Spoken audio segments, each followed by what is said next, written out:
Autorités civiles et militaires, mesdames et messieurs les présidents d'associations et les porte-drapeaux, mesdames et messieurs, famille de harkis.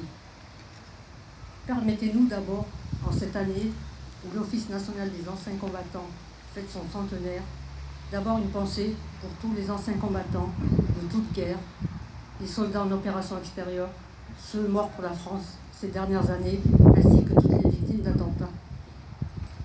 Aujourd'hui, nous sommes réunis et sommes heureux d'être présents parmi vous en ce lieu de mémoire chargé de tant de peine et de souffrance, afin d'inaugurer la stèle en hommage aux harkis et leurs familles qui ont transité par le château de Lascaux qui se trouve derrière nous. En effet, à partir de 1962, plusieurs milliers de familles ont vécu sur ce site, pour la plupart en provenance d'Algérie, mais également des camps de Saint-Maurice ou de Rivesaltes. Hébergées à l'intérieur du château ou sous des tentes, ces familles ont vécu leur installation dans le froid, le désarroi, la maladie et pire l'abandon qui venait leur rappeler que l'État français de l'époque ne voulait pas d'eux, il ne voulait pas de nous. Quelle était notre destinée? Le savions-nous? Après les accords d'Évian, le château de Lascaux accueillit également en 1964 les harkis jusque-là prisonniers du FLN et leurs familles rapatriées par la Croix-Rouge internationale. Le transit des familles s'acheva en 1970 au château de Lascaux. Plus de 8000 familles y sont passées. Ainsi, les harkis vécurent le désarmement, l'abandon de l'État français. Et pour nombre d'entre eux, malheureusement restés en Algérie, après l'indépendance, ils y connurent les massacres. Ceux qui purent sauver leur vie et venir en France connurent aussi des conditions d'accueil déplorables. Ce fut un parcours du combattant semé d'embûches pour les harkis et leurs familles.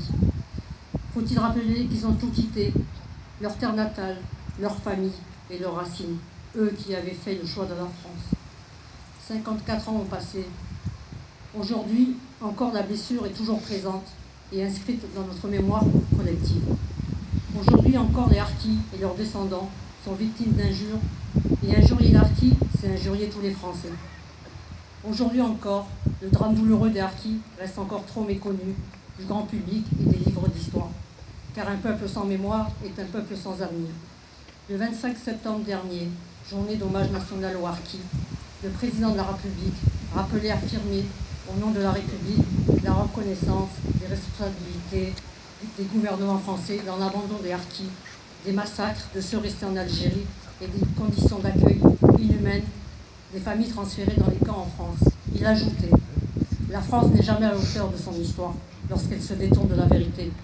En revanche, elle est fière et digne lorsqu'elle est capable de la regarder en face. » Aujourd'hui, les familles de harkis attendent que l'État français regarde en face cette vérité. L'histoire dramatique de ces hommes, ces femmes et ces enfants est qu'une loi de reconnaissance et de réparation soit enfin votée, faisant ainsi la fierté d'une France digne.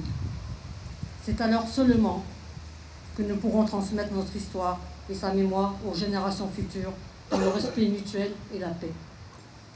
Enfin, nous terminerons avec une pensée pour les autres victimes de cette guerre, les orphelins et les veuves de guerre qui n'ont pas eu la chance d'avoir un père, une mère ou un mari à leur côté.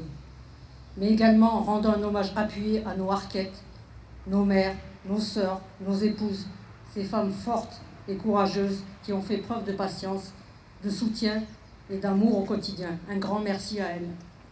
Nous vous remercions toutes et tous d'avoir honoré par votre présence cette cérémonie et particulièrement les partenaires institutionnels qui nous ont soutenus pour l'inauguration de ce mémorial.